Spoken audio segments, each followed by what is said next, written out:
Dando continuidade sobre os transtornos de ansiedade, hoje vim conversar com vocês sobre o transtorno do estresse pós-traumático, conhecido também como TEPT. Vamos lá? Olá, aqui é a psicóloga Andréia Cardoso, bem-vindos ao canal Ideia Psicologias.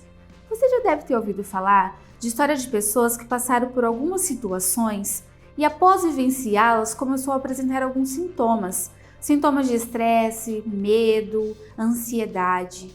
Muitas vezes, quando vivenciamos situações difíceis e estressantes, podemos apresentar e começar a viver algumas situações complicadas, apresentando sintomas após ver essas situações traumáticas.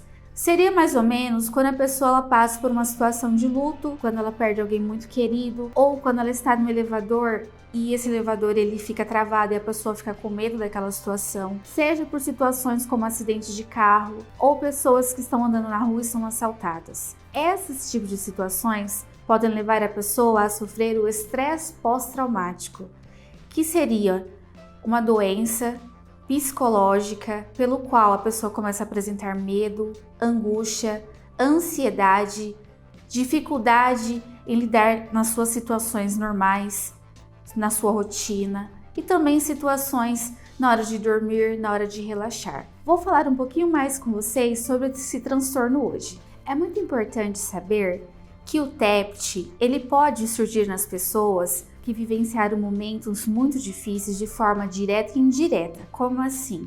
Se a pessoa ela sofreu um acidente, como eu falei, se a pessoa ela viveu uma situação difícil, se a pessoa passou por um susto, ou indiretamente quando ela soube que alguém muito próximo a ela passou por essas situações. Podem acontecer também através de agressões sexuais. A pessoa após viver essa situação pode desenvolver o transtorno. Pode acontecer por catástrofes que sejam naturais ou provocadas pelo homem, por exemplo, situações de desmatamento, situações naturais como ciclones, coisas que levem a pessoa a ter muito medo daquilo que ela vivenciou. Importante dizer que o TEPT não irá acontecer com todas as pessoas que passaram por um momento de estresse. Algumas pessoas poderão viver, cerca de 6,8% da população geral. E antes de continuar o nosso vídeo, gostaria de pedir o seu apoio deixando o seu like, se não é inscrito, se inscrevendo no nosso canal para receber notificações de novos conteúdos sobre saúde mental e bem-estar. E você que está assistindo pelo COS TV, gostaria de pedir o seu apoio deixando o seu like para ganhar um dinheirinho e se inscrevendo no nosso canal. Existem 4 categorias de sintomas para ser diagnosticado o TEPT. Os primeiros sintomas são sintomas de vivenciamento, ter lembranças intensas sobre o que aconteceu, que podem levar a pessoa a sofrer com coração acelerado, muitas vezes com sudorese, transpiração muito forte, ter pensamentos constantes sobre aquilo que aconteceu, assustadores esses pensamentos e pensamentos frequentes. Por exemplo, surgem ao lembrar daquilo que a pessoa viveu ou através de uma fala sobre o assunto, através de um objeto que estava presente na situação que ocorreu, até perfume. Se a pessoa ela sentiu perfume que estava no dia, pode desencadear nela esses tipos de sintomas. Outros sintomas que podem surgir são sintomas de agitação, em que a pessoa ela fica nervosa o tempo todo, tem dificuldade para dormir, tem facilidade em se assustar, ela assusta com coisas simples. Vamos colocar aí uma situação pelo qual a pessoa ela perdeu alguém. E quando ela perdeu esse alguém, ela recebeu um telefonema de um parente avisando ou de algum amigo avisando que aquela pessoa querida faleceu. Muito provavelmente, se a pessoa está dentro dessa condição de ter o transtorno do estresse pós-traumático, ela vai ficar muito assustada quando ela ouvir o telefone. Porque o cérebro dela vai condicionar todas as vezes. Vai o quê? Acreditar. Aquele telefonema que ela receber depois, que é alguma perca, que é alguma coisa muito triste, que alguém está ligando para dar alguma notícia muito triste para ela, podendo afetar o seu sono, a sua concentração e o seu bem-estar. Outros sintomas que acontecem é o sintoma de evitamento. ou fuga. O que seria isso? A pessoa evita locais que recordam ou lembra aquela situação que ela passou. Também evita utilizar objetos que estão relacionados com o evento. Além dela evitar de ver aqueles objetos, ela pode querer evitar de usar. Vamos supor que uma mulher que passou por uma situação de assalto estava com uma blusa vermelha e ela nem consegue utilizar aquela blusa por se lembrar daquela situação que ela viveu. Outra situação é evitar em pensar ou falar sobre aquilo que aconteceu.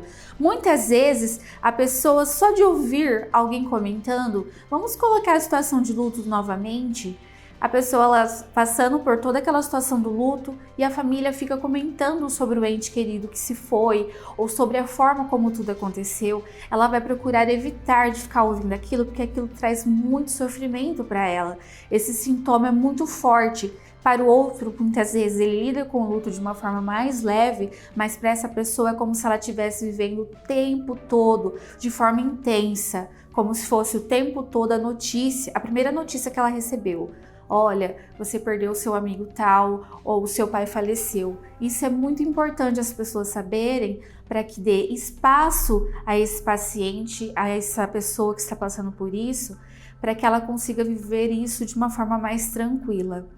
Outra coisa que acontece é que ela pode tentar evitar situações pelos quais levam ela a lembrar daquilo. Se foi uma situação dentro de um elevador, que ela teve um ataque de pânico, porque está muito relacionado os transtornos. Se ela teve um ataque de pânico ali dentro do elevador, ela pode passar pelo estresse pós-traumático de todas as vezes que ela ir ao elevador, estar na presença de um elevador, ela ficar com muito medo de ter um ataque de pânico. Ou se ela passou por uma situação de estar dentro do carro e sofreu um acidente, evitar de andar de carro pelo medo de acontecer a mesma coisa. Outros sintomas são sintomas de humor alterado ou sintomas cognitivos. Seria a dificuldade em recordar de vários momentos em que a pessoa viveu na situação do trauma. Por exemplo, por mais que essa pessoa ela volte a pensar sobre aquela situação, que é a questão da revivência ali, ela revive várias vezes em seu pensamento aquilo que aconteceu, ela pode não lembrar completamente do que aconteceu naquele momento em que ela viveu a situação difícil. Outro sintoma é a diminuição do interesse pelas atividades que a pessoa gostava. Esse seria aí um humor alterado. Eu gosto muito de estar com meus amigos, eu não vou sair mais com os meus amigos nesse momento pelo qual eu estou passando por esse trauma, por esse transtorno. Sentimentos distorcidos. É aquela situação que a pessoa sente culpa pelo que aconteceu e se cobra porque acha que poderia ter feito algo melhor. Perdi alguém muito querido, porém a culpa é minha. Se eu tivesse feito algo diferente, com certeza aquela pessoa não teria falecido.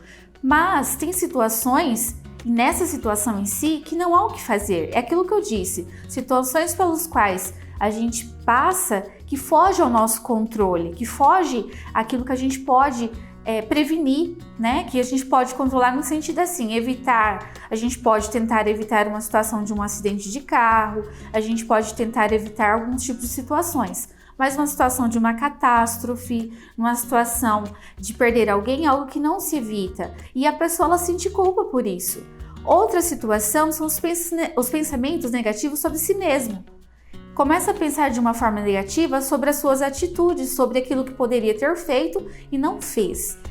Esses sintomas apresentam aí na pessoa algumas alterações cognitivas, um humor diferenciado, um humor triste por conta do trauma. É muito natural acontecer isso em situação que a pessoa passou por um estresse tão grande. Porém, após algumas semanas, se esses sintomas permanecerem, é muito importante ter atenção, porque não é natural. A pessoa passou por todo aquele processo, por exemplo, do luto, e ela continuar tendo esses sintomas. Por isso é muito importante ter atenção e procurar a ajuda médica. Como que é feito o diagnóstico e tratamento desse transtorno? O diagnóstico é feito através da conversa com o médico ou um psicólogo que irá avaliar o quadro, onde a pessoa irá contar os seus sintomas e ele verificará, dentre esses 4 tipos de sintomas, quais que a pessoa tem.